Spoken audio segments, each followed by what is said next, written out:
Getting up earlier and earlier is not a strategy. If you want something you've never had, you must do something you've never done. We just opened enrollment for the next Renegade cohort. Join us. Check it out, renegadeaccelerator.com. We are always capable of creating new pathways in our brain.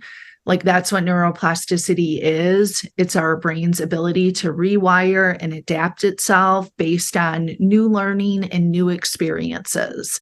I'm Amy Jo Martin. Welcome to the Why Not Now show.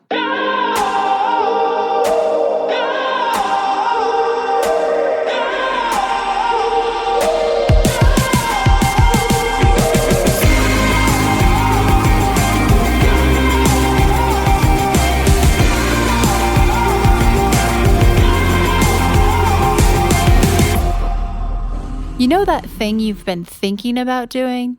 Yeah, that one. Why not now? Have you ever actually taken the time to ask yourself, what's stopping me? Let's talk it through. This is your chance to give that idea the attention it deserves and take action. Each episode, I have a chat with a fascinating person, from entrepreneurs to athletes, celebrities, my parents, rocket scientists, and all walks of life. We talk through a critical time when they've asked themselves, why not now? We dissect that day or even that moment, step by step.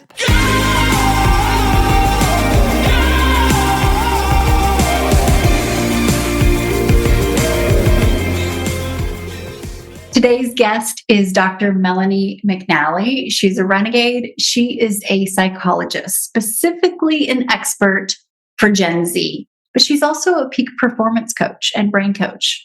She's my coach. I've been working with her and she has changed my life. Some of the tips and tricks and concepts in this conversation, you will find so valuable, I promise, because I have, and as I'm applying them to my own life, it's really transformative. She also has a new book out called The Emotionally Intelligent Teen. Now, this is a book I wish I had when I was a teenager. If you are a parent of a teen or know one, make sure to get this book or send it along for your friend to check out. It is really powerful, and she knows how to communicate, what to communicate specifically to this generation. So without further ado, here's one of my favorite humans, Dr. Melanie McNally.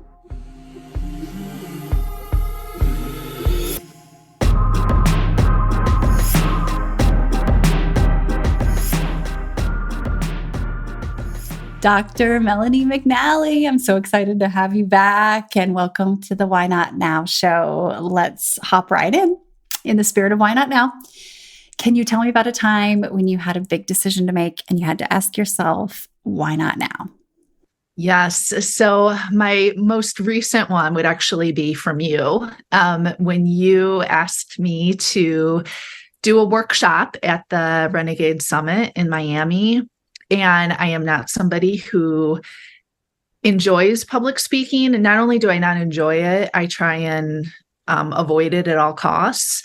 And you had asked me to do this, and and you were very kind about it. It wasn't like, I had to do it or anything like that. You gave me a lot of outs, but I had to really pause and ask myself, like, if I'm going to, put myself out there in the world more with my work, with my books and with all the things I'm trying to do, I'm going to have to get comfortable talking in front of groups. I'm going to have to face this fear at some point. So why not do this now when I'm being asked to do it by somebody who I know is going to be very kind and compassionate. And I know it's going to be in front of a room full of people who are also going to be very kind and compassionate. So I was like, okay, why not now? Why not just do it and go for it? And I said, yes. And then I immediately had about 2 weeks worth of restless sleep and anxiety dreams and all kinds of regret. But I still was just like, nope, I'm doing it. This is the time. So I think that would be my most recent one. And look at what has happened since. But I think this is where, thank you for sharing that one, because it's so relevant, I think, to so many of us. So, you are an expert in your field. You are extremely good at what you do. And then we put ourselves into certain situations and it may not be what we do. But at the same time, I was just thinking, oh, yeah, it's a home run. She'll just rock up and have her, talk and help me or help everyone just like she helps me. And I didn't realize how much of a fear or there was anxiety around that. And you really worked through it using your own methods, right? So that was really cool to watch you apply your own training to yourself. Can you talk a little bit about that? Because I didn't understand the extent of how big this was for you until, I think we were just talking about this before we hit record, until you said one day, Amy Jo, I'm afraid people are going to ask for their money back. And I started laughing just flippantly because I thought you were kidding.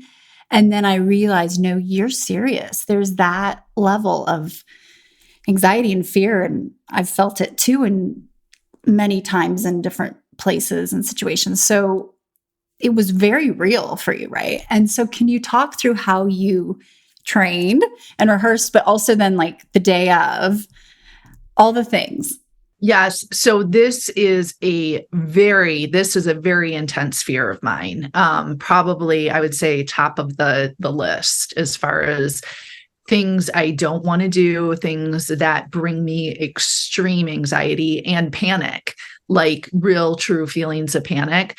So I don't normally speak in front of crowds or do presentations or workshops or anything like that. I've always been like more of a one-to-one or one to like a small group. That's just never been part of my experience. So having to really go outside my comfort zone, I literally sat down and I made a list of every single anxiety management tool that I would work with a client in the same situation. I was like, okay, what do I know from all the research and all my years of work? What do I know that helps people manage their anxiety? And I literally just wrote everything out, every tool, every strategy I could think of. And I was like, okay, I am doing all of these things for myself because this is so extreme for me. Like, I know I'm going to need to do this. So I did all kinds of prep ahead of time. I mean, I actually got on my desk treadmill and I walked at a really, really fast pace. So I would have all of the symptoms of panic and anxiety with the shortness of breath and being sweaty and hot. And I went through the entire presentation walking really, really fast because I needed my brain to know, like, okay, worst case scenario, even if you're panting and sweating, you can still get through the entire presentation. I did visualizations. I did mental rehearsals. I did all kinds of just like preparation of making sure I knew my slides like backwards and forwards. I thought of questions that people might have. I just really went into all of that prep work. And then the day of, or leading up to it, I had even asked if I could do something at the conference beforehand or at the summit beforehand, so I could kind of get in front of people again and just get that experience. So you allowed me to do that visualization the night before. So I was able to get in front of the crowd and just get comfortable. And then I had to do a lot of breathing exercises and some, more visualizations while I was there. But I was I can't even tell you how proud I was of myself because I faced this fear. And not only did I get through it, I actually enjoyed myself.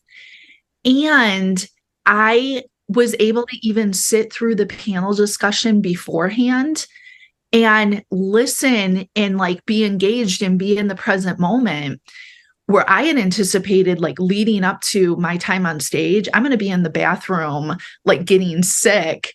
And I mean, I had packed Pepto-Bismol. I was like really prepared to have full on just like anxiety stomach, total turmoil. And that didn't happen because of all the preparation I did beforehand and the day of and the night before. And so I ended up enjoying myself and having fun. And I'm like, oh my God, all of this stuff I've been teaching to people, it really truly works. If it works on me, it can work on anyone. The response, it was one of the number one ranked, like everybody raved, and you could feel that and hear that, and you're still hearing feedback and seeing the results, the halo effect of your performance. So it also landed so powerfully with the Renegades. What I haven't told you, I don't think yet, but the day before, we're doing a walkthrough of the venue and of the stage and the space, and the production team and our event planners and my team, and they're showing me, and they said, okay, and Dr. Melanie requested she's going to sit in a chair and have a podium, or at least have her computer there with her slides. And I go, no, she's not. And I wouldn't have said that if I didn't know you so well and working with you, but I was like, no, she's got this. And you did it. You owned it. It was amazing.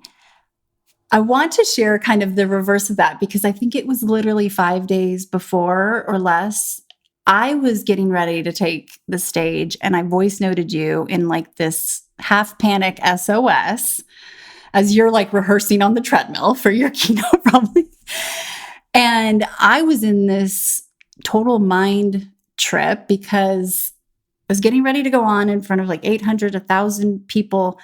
And they were all from another country and culture. So there was half of them didn't speak English, and there was translation. And right before, the production team said, now, don't take it personally, but this audience isn't going to respond likely. They're just, they're very stoic, and doesn't mean that they don't like what you're saying or it's not resonating. Just don't expect any energy back, any feedback loop. And I was like, okay. First of all, that wasn't my experience when I went around and met everyone, being the social butterfly that I like to be, to get to know, the lay of the land. So I had that. And then they said, and by the way, there's going to be probably a 3 to 5 second delay with the interpretation for the translator. And I was like, oh my gosh. So then I'm in my head, and I voice noted you. And I was like, I don't know what to do. Can you give me one of your tricks? Do you remember what you said? I think I told you to focus on the purpose. Mm-hmm. Your purpose of like why you're there, what you have to offer, and to focus on like why they brought you in, like why they, what specifically you had to offer the audience. Exactly. And I did just that. I listened to your voice note, and I went around to the coffee shop that's like on the other side of the venue. I met some more friends and said, will you sit at front row and smile at me? And they said, yes. And it was great. I mean, I walked out dancing, and they stood up and they all danced. And it was so helpful to have you there to just get my head straight. That's exactly what I needed to focus on. And so we started working together, a while back, and I want to get to some of the amazing things you've done for me and how grateful I am. But before we get to your peak performance, like brain coach magic, can we go back to 4 years ago and you setting out to do things differently? Yes. So when I joined Renegade back in September of 2019, I had this, at the time, I had kind of my brick and mortar private practice located in the suburbs of Chicago. And my husband and I, we lived in the city in Chicago at the time. And I had this vision of like, we were going to the Upper Peninsula all the time, the Upper Peninsula of Michigan. We were going there constantly for like long weekends, and we really loved it. I was like, I want to one day like live up there and to be able to live in the woods, but I don't know how that would work because it's not very populated. I'm not going to be able to really have a, private practice up there. But I also want like more flexibility. I want to be able to offer more kinds of digital products. But I don't know what any of that looks like because I wasn't even on Instagram. I mean, I was so late to the game with Facebook. It's ridiculous. I mean, my friends literally had to force me to join Facebook because they're like, we're sick of having to update you every time we see you. Like, it'd be so much easier if you just saw what was going on in the world. So I was like living like a I don't know, a 90-year-old person already. So I'm like, I don't have any experience in the digital world with like marketing or being on social media. I don't really know what my digital products would even look like. This is all really new to me, but I was listening to your podcast. I really enjoyed it. I found it extremely helpful. So I decided to join Renegade with the purpose of, I want to figure out how we can eventually move to the Upper Peninsula of Michigan and I can, have more remote lifestyle and do things more virtually. So that was kind of my main goal. I didn't really know what exactly everything would look like. It was just kind of like this vision.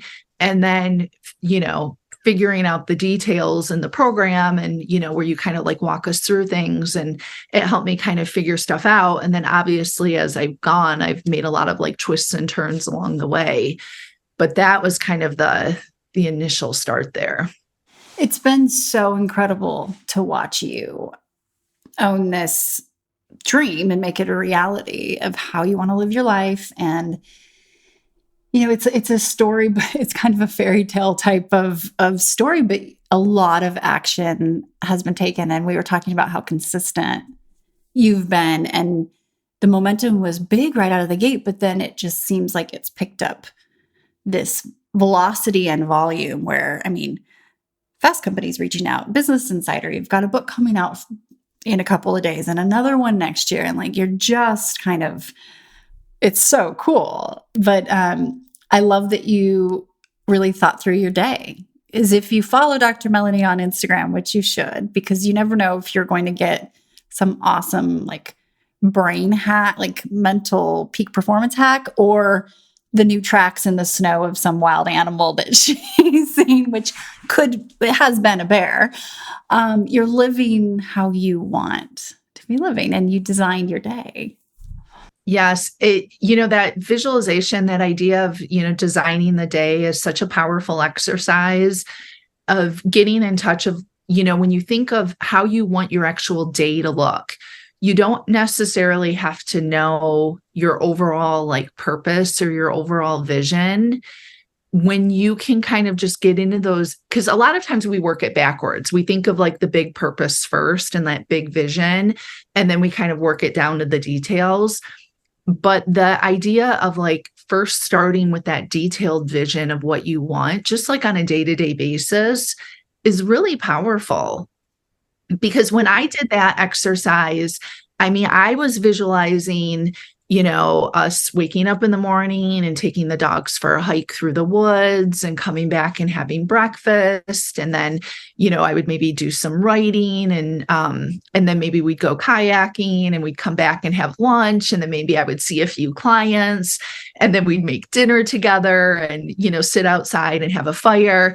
Like I had this idea that incorporated, some work and some writing and some outdoor time and, time with my husband, like all these like kind of little bits and pieces.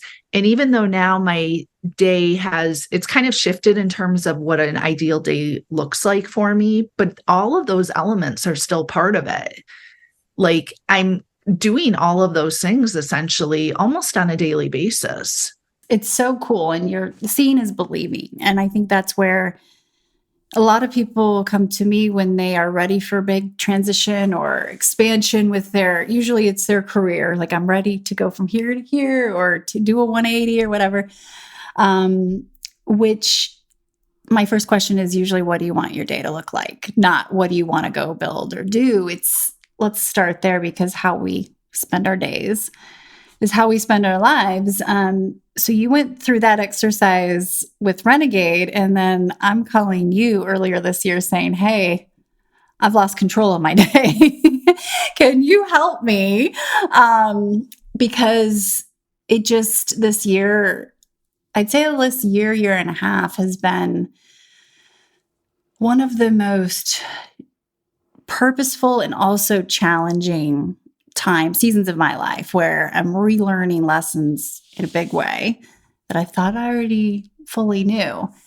And my relationship with time and also just my relationship with myself has been a big part of it. But let's talk a little bit about some of the peak performance coaching and kind of brain coaching you do, and some of the application to me where I think we had to start at the very basics again, because, I'll be fully transparent here. And I know I haven't really done a share or update on my life in the last year and a half, probably on the podcast, but it has been a whirlwind, and I fall in love and get so obsessed and excited about what I do that I end up running out of gas, right? Burning myself out. And so I've been flirting with / I've crossed the line and come back, but at least I'm pulling myself back.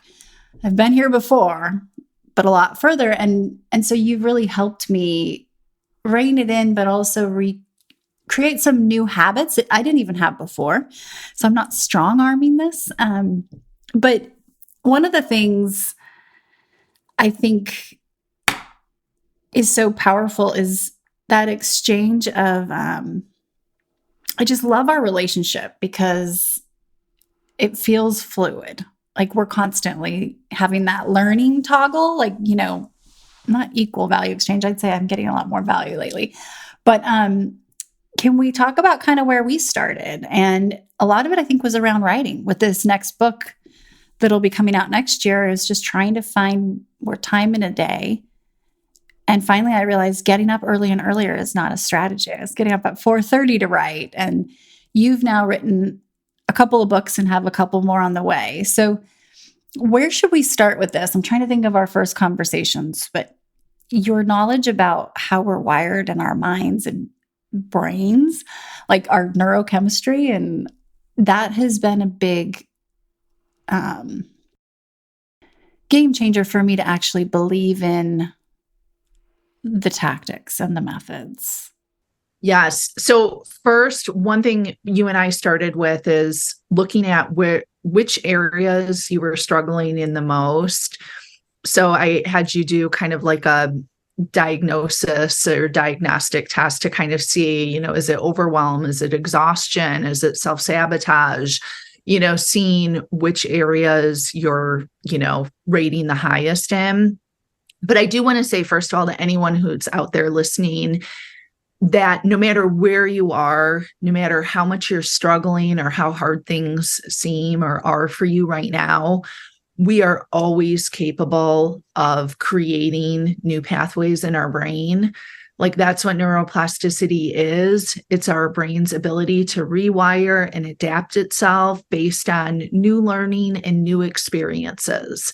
So whether that's learning from podcasts or books or, coaching or whatever that might be, our brain is constantly rewiring and adapting itself based on that new information that's coming in. So no matter what, no matter how drained somebody's feeling, I want them to know like there is always hope for change. Like our brain is amazing how it can do these things. Quick note on that, because you just shared this with me in a recent session. I asked you, I've done a lot of talk therapy and I believe in it and will still continue, but I had asked you days ago, do I have to fully understand everything from the past and why I've done what I've done and or habits and patterns in order to change?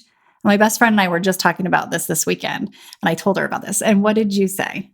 No, that you absolutely don't have to always get to the root cause. And that's what I see people get kind of hung up in, is they either want a diagnosis or they want to know, like, why am I like this? Where did this come from? Is it that comment my mom made when I was 5? Or, do I have ADHD? And it's like, okay, sometimes that can be really helpful information, but you don't necessarily need that information to create change and to create new neural pathways in your brain. And we can create change with behavior. It doesn't have to be like we understand why, and now that creates change. Change usually comes from behavior. And we can change our thoughts too behind that. Absolutely. And we want to work on changing our thoughts and how we think about things. But again, we don't have to necessarily know where those thoughts are rooted or where they started from originally. I think this is huge, Dr. Melanie, because I wouldn't say that that's common knowledge for sure. And I would say, as a professional, as a psychologist, it's powerful to hear that, because it's not that there's been false advertising, but I think at times the narrative is, no, you need to understand and get to the root cause in order to really be able to change that systemic la-di-da. And this is really empowering, right? And encouraging to people, because I'm probably proof that no, you can make progress forward and not fully. I'm such a forward person, right? It's good to reflect, and I will, but I just don't want to get stuck there, right? Because that's not where I'm headed. So you've really helped me focus on the future versus let's go back to not that that's not important. So thank you for sharing that. And with your point about neuroplasticity, I remember voice noting you saying, hey, I just listened or read somewhere that you can't create new neural pathways necessarily unless you're getting the adequate amount of sleep and this and that. And so I was like, huge light bulb. Okay, if that's not incentive to get my new sleep, to get more sleep and better sleep, I don't know what is, because that's where I want to go. Can you talk a little bit about that? Like how we can get those neural pathways kicking? Yes, sleep is a huge part of it, because so much like learning occurs during sleep. And it's not just like learning, but also our brain, like our memories are consolidating information during sleep. You can think of sleep as like your brain's chance to like edit information and to kind of like decide what it needs to discard, what it needs to keep. It's kind of filing things. It's, putting things in the correct spot. And then learning is getting encoded into your memory during that time. And that's where like those new neural pathways are starting to be formed. So sleep is an essential part of the process. We have these foundations for mental well-being, for mental wellness. And we have to have these foundational pieces in place. And so that, that's like sleep, that's hydration and food, social belonging or social connection is another one. But we have to have these foundational pieces in place, and then we can like build upon them.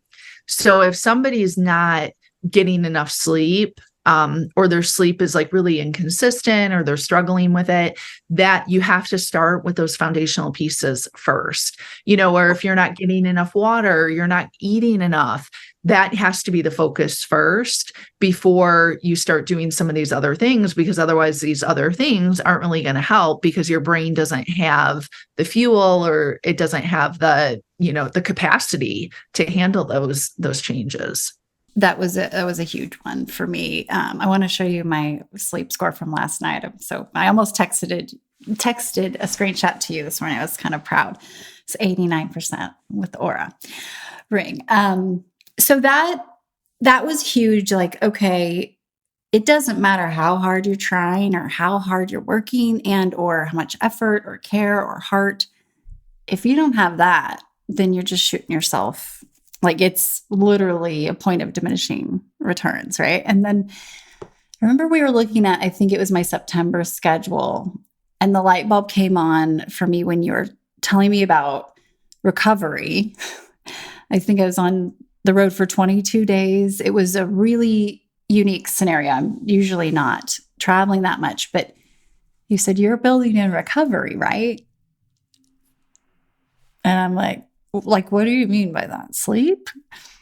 And can you explain how, just like from a peak performance perspective, athletes, they don't perform all day, right? No, and recovery, even so, thinking of athletes, like recovery is part of training. When they're creating their training schedule, they are also including like their rest days or their active recovery days, where maybe they're going to go, they go for a hike. If it's a swimmer or whatever, they're going to do something different that's still active and, where they're out there moving their body, but it's not focused on the things that they normally do to train for swimming. So you need to have like, and I want to differentiate actually. So active recovery is not relaxation. Relaxation is very passive. Relaxation could be, watching a show on Netflix and, having pizza and hanging out with friends or whatever. It's very relaxing. It's very passive. Active recovery is where we are expanding our capacity so that we can handle more stuff later on. So active recovery is, sleep is part of it because it is allowing ourselves to expand our capacity to be able to handle more things to do tomorrow or more learning tomorrow or more training tomorrow.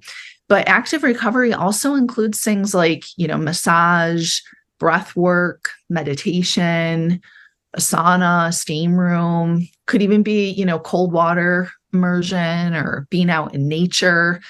So it can be some of the things that can still be kind of fun, sometimes not, like cold water immersion isn't necessarily a fun experience, but it is allowing your body to expand its capacity. So it's kind of there's healing that occurs, but then also you're expanding your ability to be able to handle more stuff tomorrow, whether it's more physical or mental stuff that you have coming up.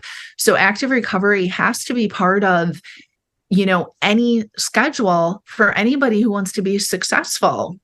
Because if you're just relying on relaxation, you're not expanding your capacity. You're getting some passive rest in, watching Netflix and, chilling with your friends or whatever. You're getting some downtime in, but that's not doing anything to expand your capacity or your bandwidth. So if you can instead do something like we talked about, when you were on the road, going out and, if that means taking a walk by the ocean or scheduling a massage, doing something before you go into relaxation, then that's a way to incorporate that active recovery into your day. And so you can incorporate it in big chunks, or you can even do little bits. I have clients who will do just a 20-minute active recovery. Maybe they get off a big call with some clients. They'll go for a walk outside and look up at the clouds. They're not going to listen to podcasts while they're doing it. They're not on walking meetings or anything like that. They're literally just engaged in the present moment, going for a walk. And now they've done that active recovery. So when they go back to finish their day, they've expanded their capacity. So now they can go back into the rest of their day and they've got fuel. They have they're ready to do more things as opposed to going back and feeling drained. To perform again. I think that's really cool too, and you talked about this at Renegade Summit, of being really intentional about your process and sequence of events. And we can get into flow in a second here. But kind of thinking through when even you exercise can be extremely strategic with your peak performance, right? So let's touch on that in a second. And I'll never forget, I think you're having me list out all of my tasks or areas, things I was doing. And this is all self-inflicted, by the way. This, nobody did anything to me. I've created this situation myself with getting kind of overprogrammed. And I always think, what is this here to teach me? What is this here to teach me? Versus why did this happen to me, or why me? And sometimes get there too quickly. But you had me list everything out, and then you're like, why are you doing that? So no, why? And you said, you were talking about the cognitive load, right? And so I was like, well,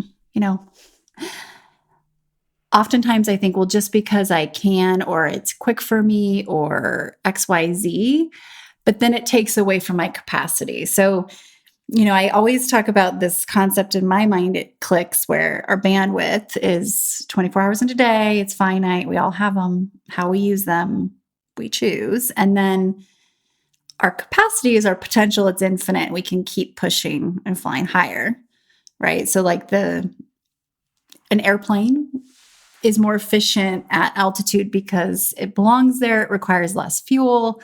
It's what you're uniquely qualified to do up here, which I love living up here. Most of us do, right?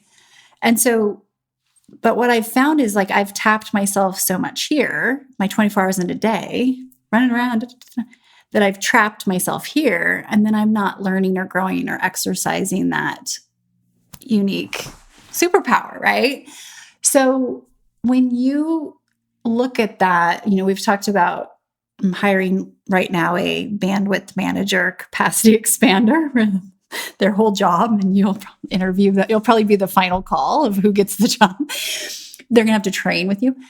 But can you talk a little bit about like us identifying what we're uniquely qualified to do and how to really think of that cognitive load at capacity too, and free ourselves up more, like things that you have suggested to me to be able to adjust? Yes. So a good way to think of cognitive load is like any additional information that you are carrying around in your brain, and it's causing a load on your brain. So it can be as simple as remembering what you need to pick up at the grocery store later tonight. It doesn't have to be, cognitive loads aren't necessarily massive. And that's where people usually get pulled into it, is because they think it's like, oh, it's just a really small detail, I can remember that. But those really small details add up and they get heavier and heavier on your brain. Mm-hmm. Our brains are designed to create ideas, not to keep track of them. That's like not their purpose. So they're not meant to be like an office, with like Post-it notes everywhere. That's not how they work well. Mm-hmm. So we really want to offload anything that's adding to the load at all. So that's why, like, planners, I am such a big advocate of using a planner and putting down everything in your planner. Like, I mean, when you look at my planner, it's ridiculous. Like, I have it scheduled out for my work days. I don't do it on my non-work days, but for my work days, I mean, I've got it scheduled, when I'm waking up. I've got like my, even my commute time to CrossFit is accounted for in there, when I'm showering and getting ready. So I can see realistically, first of all, can I fit everything that I want to do into my day? But then also, because I don't have to think, I can just now get up and I've got a plan to follow. I don't have to remember anything. So now I can focus on what's truly important, which is helping my clients. And I can really, be focusing on those things. And I'm not having to keep track of anything extra. So if it's a grocery list, making sure that as soon as I think of what I need, it's just getting put on the grocery list. I'm not having to remember it. I remember the morning when it really hit me, like the cognitive load, when, because I get up really early in the morning to write, because that's when I'm most alert and that's when it's most productive for me. So I get up early in the morning to write. And at the time I was getting up and we had adopted this new cat, Squeaky, and our dog Derby was obsessed with her. So Squeaky would come down the stairs and Derby would go running at the stairs and scratch at them, trying to get her.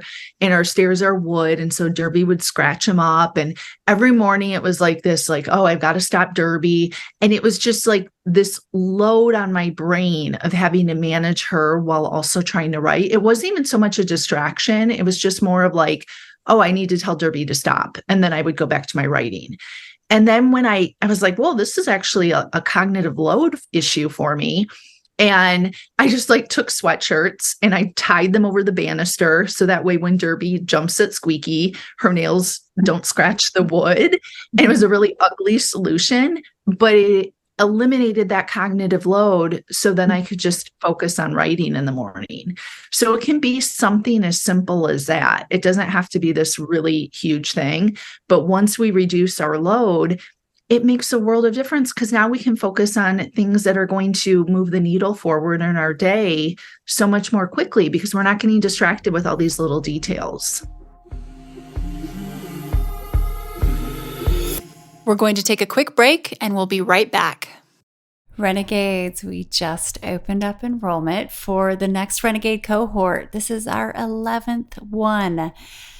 We are so excited because we have women all over the world in every single industry, in every sector, female leaders, executives, entrepreneurs, you name it. And the amount of leverage, the amount of intellectual capital being exchanged is pretty incredible. Head to renegadeaccelerator.com. You can apply. We will explore together if this is a good fit. And you might have been tracking over the years, but some things have changed and grown. Renegade is equal parts education, collaboration, and accountability. We are fiercely committed to each other's goals. This is not an empowerment group. That is table stakes. This is about leverage. This is about education. And this is about action. We started originally with a focus on personal brand and thought leadership. Well, that's continued and it will always continue.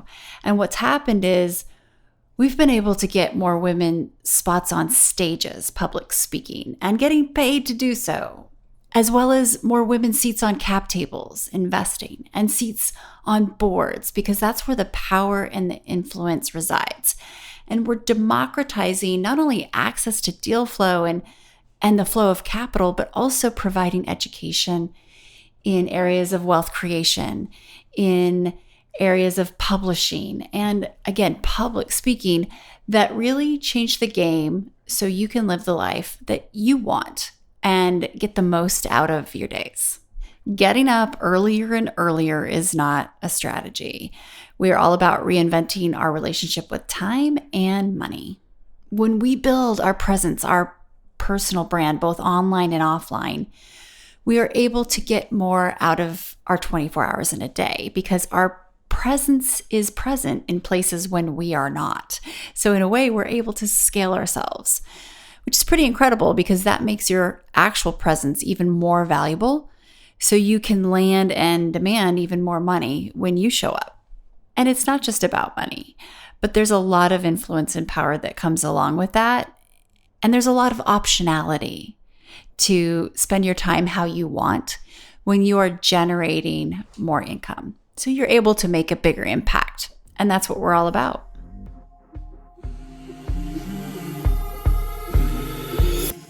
Our society, and especially women, we think we can do it all because we're pretty darn capable, but just because we can doesn't mean we should, right? And I think sometimes, we have to think about the value of an hour and what is the value of our time. We vote with our time, and even kind of getting it sometimes into literal dollars in the day. Or I have a mentor, Kenny Tomlin, and he said most people think they have to spend time to make money, but sometimes you need to spend some money to make time. And that could be delete or delegate things or, outsource, or I'm like a delete delegate person. What can I delete delegate? But just even if there's a lot of travel coming up, or two of my biggest cognitive load things are like little personal things that I need to do, doctor's appointments, or,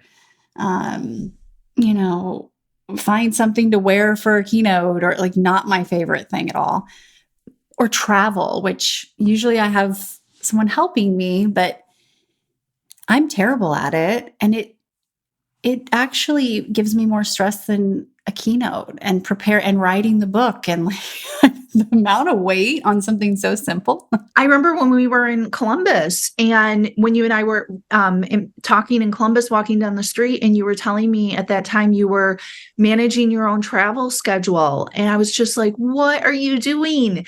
Like, that is such a cognitive load issue. You do not need to be spending your time on that. That needs to be offloaded to somebody else. So that's so many details to remember.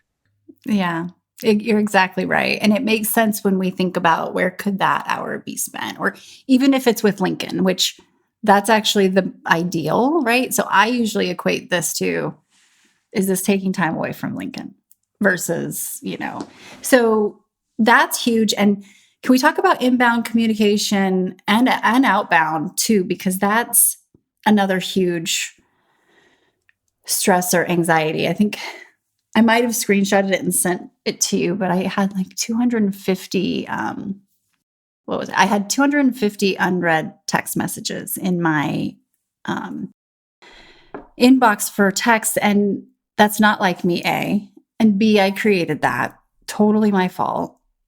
And there came a point where between that and email and direct messages and Slacks and all the multiple workspaces, I just am like, I just don't want to kind of almost like give up, right? You just like, oh, just turn it all off. And there's a boundaries lesson here, but also taking that back has been, and getting back more like perceived control has been huge.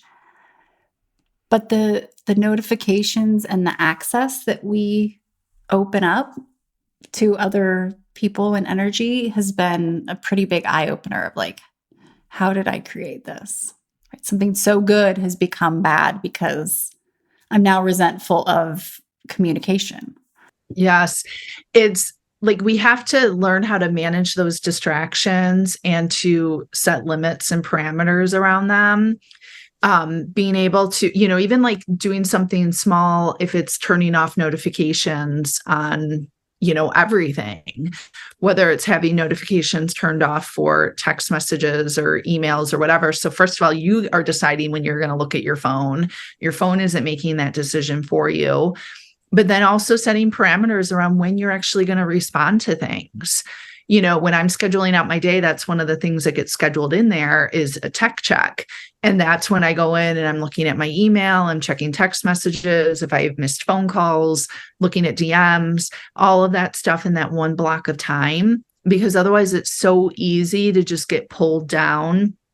And because if I look at my email, there's going to be something I have to respond to, but it's not a simple response. It's going to, there's going to be like 5 other things that requires. So you get sucked into this whole other area. And this is wild. It takes our brains 23 minutes to get back on track every time we're distracted by something or pulled away. And it doesn't have to be responding to an email. It can be the email notification popping up on the screen. That is enough to now, okay, I have to look at it and my brain has to process it. Even if I don't reply, I'm still thinking about it. And if I was in the middle of writing, I just now, I have to give myself 23 minutes to get back to where I was. And that's only 23 minutes if I can actually tune out all of the distractions again and get back into and allow my brain to kind of go through what it needs to go through to get into that state of flow. That's a big chunk of time for a notification. Huge. And you're probably getting cortisol hits because of seeing the red number or, notification. So and the multitasking, we used to just tout it so much, and it's actually so inefficient, right? Statistically, you lose so much momentum and efficiency going back and forth. Yeah. And it's really funny too, because people who think they are really good at multitasking are actually the people who are the worst at it. And this is my personal opinion. This is what research has shown again and again. So it's really funny because you'll have people who will be like, oh, but I'm really good at multitasking. I know they say you shouldn't, but I'm actually really good at it. And it's actually, you're probably one of the ones who's the worst at it because we're not designed to do that, to go back and forth. And if you are multitasking, you're not going to be able to give anything really good input. So, maybe you multitask, folding laundry and listening to a podcast. That's different, because folding laundry doesn't require a ton, but you wouldn't want to have a conversation with somebody and then at the same time you're reading email or, trying to do something else. You're not going to be able to do it, or you're not going to be able to do it well. Yeah, I think that's the biggest one, the biggest myths. With flow. Okay, let's talk about when when we think about, for me, it used to be, okay, get the workout done in the morning because that's, it's done and it's over. But I'm like you, I like to write. I do like to write early in the morning. It's not a strategy to get up earlier. It doesn't mean stay up late. No, it just means that's part of your day, right? This isn't free time. It's work. So can you talk a little bit about flow, kind of 101, but also maybe some flow blockers? Because this has been huge too. Thinking of flow, flow is, so based on a lot of the neuroscience behind flow, first of all, is still fairly new. So flow is a concept that was developed by Mihai Csikszentmihalyi back in 1980. And then the neuroscience around this is still like underway. So I do want to just caveat it that it is kind of new stuff.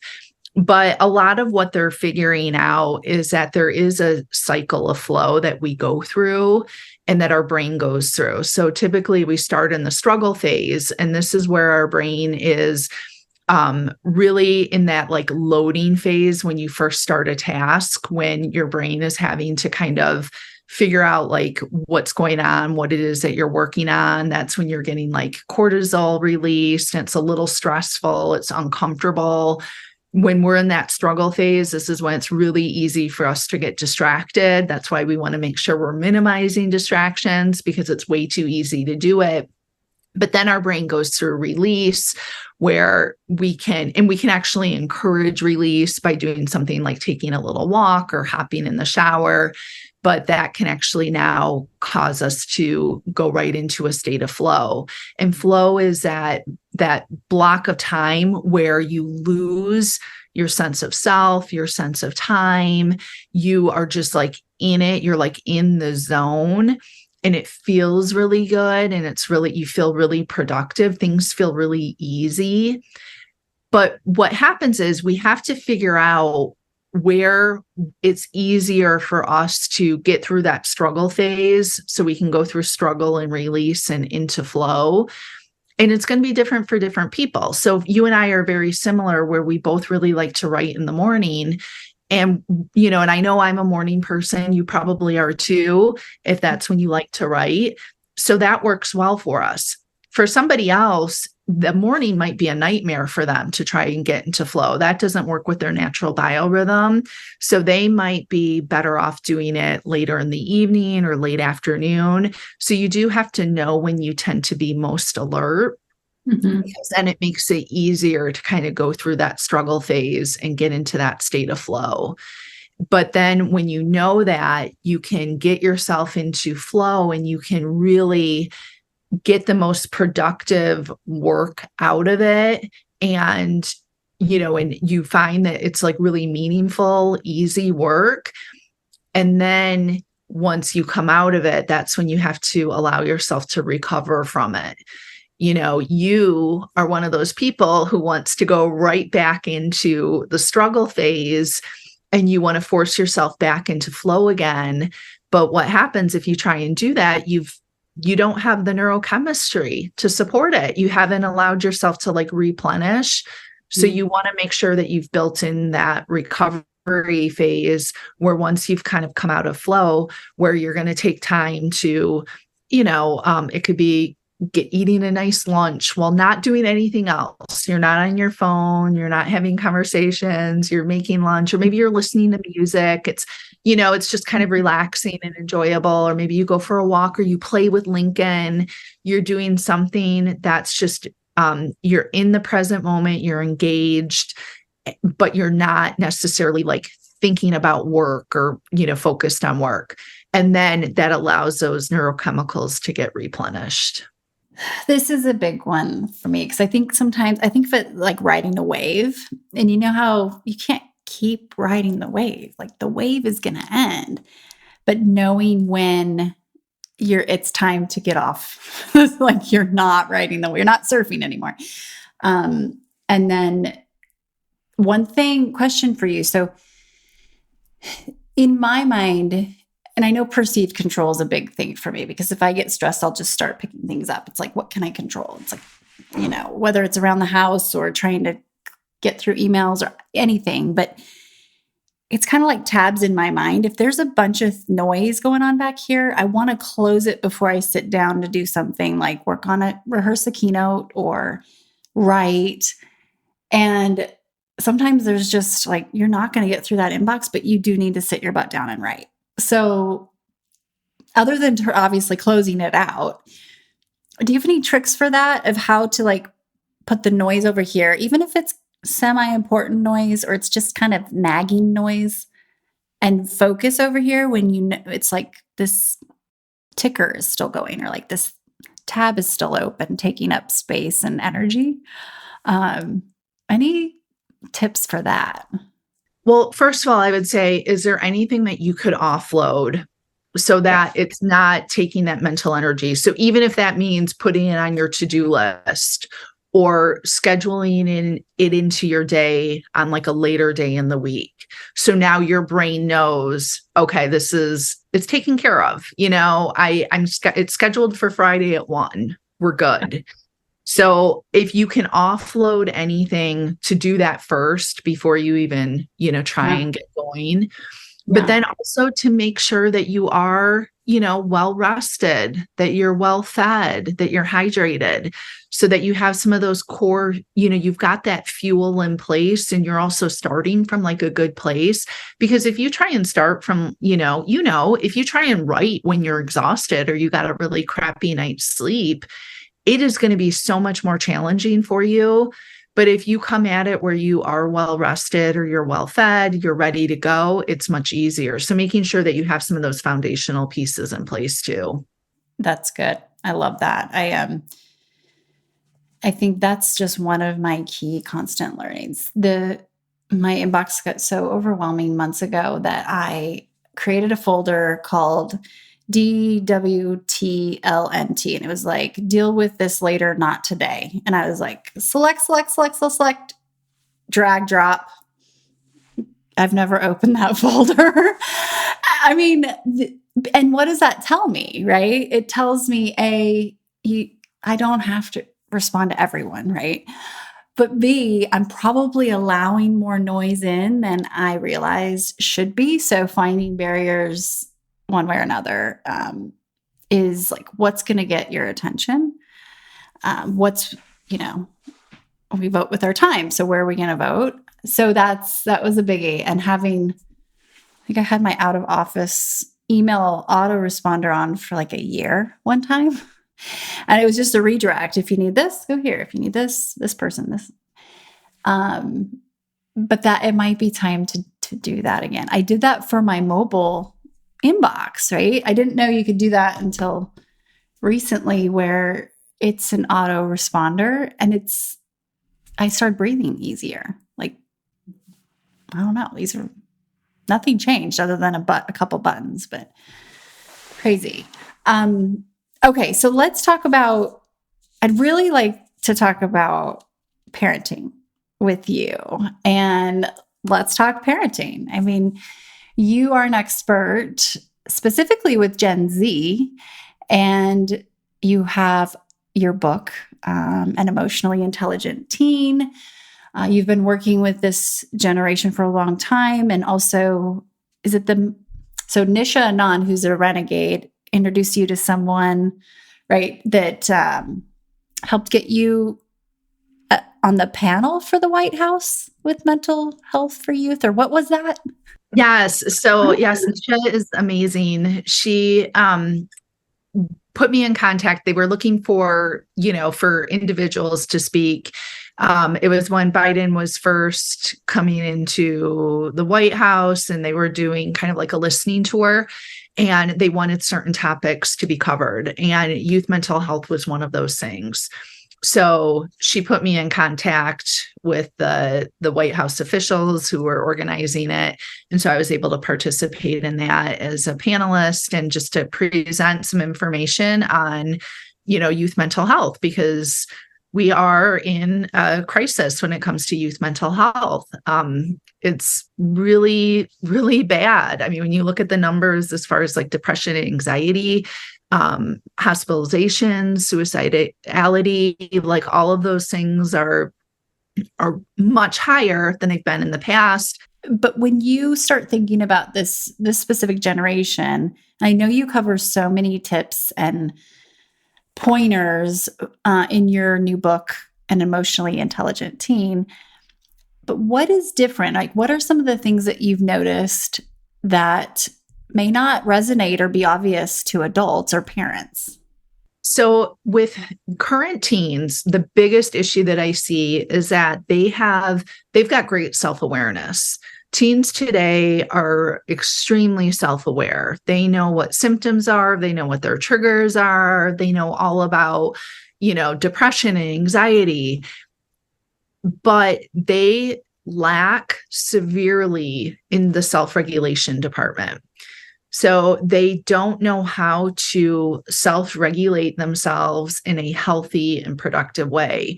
They know how to do it in more of like the unhealthy or really passive ways, which is usually just scrolling on social media or scrolling on their phones or watching videos. But that's not really self-regulation. That's not self-regulation is when we calm ourselves down internally, like we de-escalate ourselves. And it can be through self-talk, it can be through like self-soothing kinds of strategies. But what I found is that teens today, they don't know how to do that. They don't know how to de-escalate themselves other than using their phones. So when they feel really uncomfortable, the first thing they do is they pick up their phone or they watch a video. If they feel anxious, if they feel sad, if they're lonely. And oftentimes their phone will make them feel even worse. And so what I've been really focusing on with the teens I work with is trying to teach them, first of all, what it means to self-regulate and why the phone isn't a healthy tool to rely on. It's okay sometimes, but we don't want it to be our only source. And then how to build up like a toolbox of different things that they can do and use to calm themselves down and to learn how to manage discomfort, because that's, they're really lacking in that area. It's so interesting. And you just wrote an awesome article in Psychology Today, which you are a contributor for, right? And I read it the other night, I couldn't sleep. And you gave some tactics, and this is for adults too, on self-regulation. But I think one of the things that I took away, and let's talk through some of those tactics, but I think you were making the point of self-awareness is great. It's, a good start. But if you don't have self-regulation with self-awareness, it can actually be worse and cause more anxiety because you aren't fixing the problem or the challenge. So some of the tactics that you shared that could be for young adults or, 44-year-olds I've used some of these lately. Yes, the breathing is a really big one. So learning how to just slow down our breathing and calm ourselves down. So that can be just doing a nice slow inhale through our nose and then a really long, slow exhale through our mouth, and just making the exhale like 2 counts longer than the inhale. So we don't have to do anything wild or any sort of wild breathing exercise. It can literally just be making our exhale 2 counts longer. But that's a way to just kind of get ourselves to slow down a little bit. But other great self-regulation tools are, taking a break from the situation. So whatever it is that's upsetting us, and it doesn't mean like we're avoiding, it doesn't mean that like we're leaving and now we're done with it, but actually taking a break. And then it could be going outside and practicing some mindfulness. So I'm really going to be engaged in the present moment. I'm going to focus on what I hear, what I see, what I smell. I'm going to really focus on those things. And then I'm going to come back to the situation. So it's not about, because a lot of times people think self-regulation, it needs to take me, if I'm at like a 98, out of 100, like I am so dysregulated, I'm so upset, I'm at a 98. They think that self-regulation needs to bring them back down to a 0. And that's not the case. When we're trying to self-regulate, it's just about bringing ourselves down enough so that I can now deal with the situation in a way that's like a little bit healthier. So instead of like blowing up at my partner or saying something really cruel and nasty, I've calmed myself down enough so that I can just say, I feel really hurt by X, Y, and Z. Mm-hmm. So it's just bringing ourselves down enough so that we can deal with the situation in a healthier way. I think this is amazing for parents too, like especially if you have toddlers or, young children who are learning to self-regulate, period, all day, every day. I think the other one was just the being in the present moment, like literally feeling my feet or thinking about what sounds I'm hearing, those types of things. But these are things that I never learned, right? I mean, we kind of pick up along the way. You have to learn, but how valuable, for you to be able to share this, and also from a growth mindset perspective. And I know we're going to wrap up, but this is not the end. This is just the beginning. Hopefully you'll be back early and often with me. But the growth mindset, just notion of really understanding what that means in terms of rewarding ourselves more with the effort, right? The journey, not just the end result outcome. That's been huge as a parent for me, like huge. Yes. And, and especially for parents, because what research shows is that mindset is created in earlier childhood, and it usually comes from parenting and from school. So parents really have a chance to teach their children, or to like mold more of a growth mindset versus a fixed mindset. So a fixed mindset is very much like, this is how I am. I'm either good at it or I'm bad at it. It's very just like, I'm bad at math. I'm not an artist. Whereas a growth mindset is more of, I'm still developing these skills and abilities, or this is an area where I'm growing or I'm building, but it's not like that kind of black and white. Nope, this is just how I am. So instead of saying I'm bad at math, it might be, this unit in math is really difficult for me, or I'm still building my skills in math. I'm still learning how to become stronger in math. And with parents, so like you mentioned, praising effort is huge. So when you notice your child trying something, that's what you want to focus on, not the end result. You don't want to focus on like the grade they got or the score or anything like that, but just like, wow, I noticed that you put in a lot of effort on that. Like, how do you feel about the amount of effort you put in? Are you proud of yourself? Are you proud of what you did? And so you're getting them to focus in on more of that process versus the end result. And if your child is at a school where it's very results driven, where the school is like really focused on grades and GPAs, you can offset that, at home by making your home culture more about effort. Because I have to say, I've seen so many teens where they got great grades in high school. They figured out like what they needed to do to maintain a certain GPA or to get a certain grade, but they didn't actually really learn how to study or put in effort. And so then they get to college and now things are really difficult. And they knew how to do the bare minimum in high school to get by, but now they don't know how to study. And now they have to figure that out when they're in college, and it's much more challenging. So you want to, it doesn't matter what the grade is, even if they're getting 100%. It's like, well, but did you put in effort? How did you learn that information? What did you do to, build in that area? It's so cool. It's been a huge change in our household, just more intentional, like playing a matching game, and all of a sudden Lincoln maybe doesn't get one right. And he's like, oh, I didn't get it. I'm like, yeah, but I noticed that you really tried hard and look at that effort. And actually you did get it quicker than the last time, or, and then the studies showing that, when children with more of a growth mindset that are rewarded with effort, wasn't it like there were 2 tests and they ended up actually in the long run, they did a lot better and performed a lot better because they were able to push through probably the struggle or the learning uncomfort. 100%. There's higher academic achievement attached to a growth mindset versus fixed, for sure. But I don't want parents to focus on like, oh, that's the result I want in getting it. So it's more of like, because it helps when we have a growth mindset, when we're focused on like what we're able to do, or I can get through hard things, then I'm going to go outside my comfort zone a lot more. I'm going to challenge myself. I'm going to believe I'm going to have self-efficacy. So I'm going to believe in my ability to figure things out. And that's what we really want to instill in children, is like their belief and their ability to handle hard things. Amazing. And then we just stretch like that capacity, potential. I want to wrap up here with just one final quick question with kind of bringing it back around.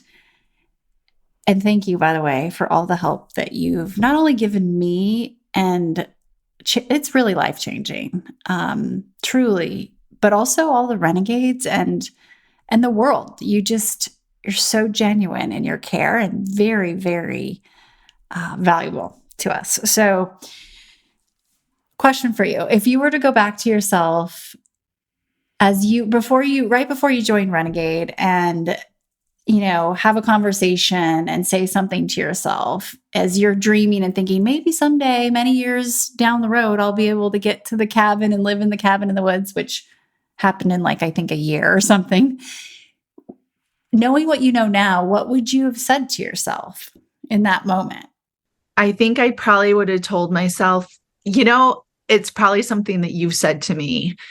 You've got to bet on yourself and you need to believe in yourself that you're going to figure things out. That would have pushed me even more. I feel but I think I've heard that from you. I think you've really encouraged me to bet on myself and to believe in myself. So I think that's now I've internalized that message. Well, it's full circle because you've done the same for me. And thank you. Thank you. Thank you. This is hopefully, going to continue and you'll be a reoccurring guest. Congratulations on everything. And we'll make sure all of your links are in the show notes, of course. But I just want to thank you one more time. Thank you so much.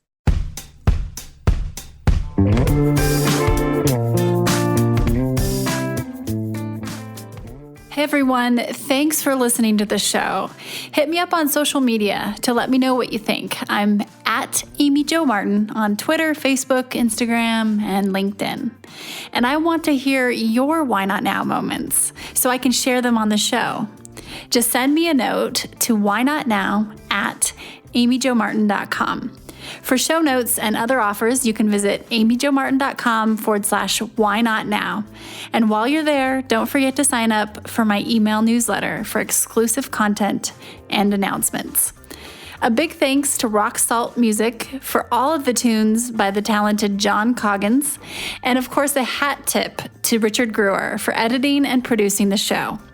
I'll see you next time. And until then, why not now?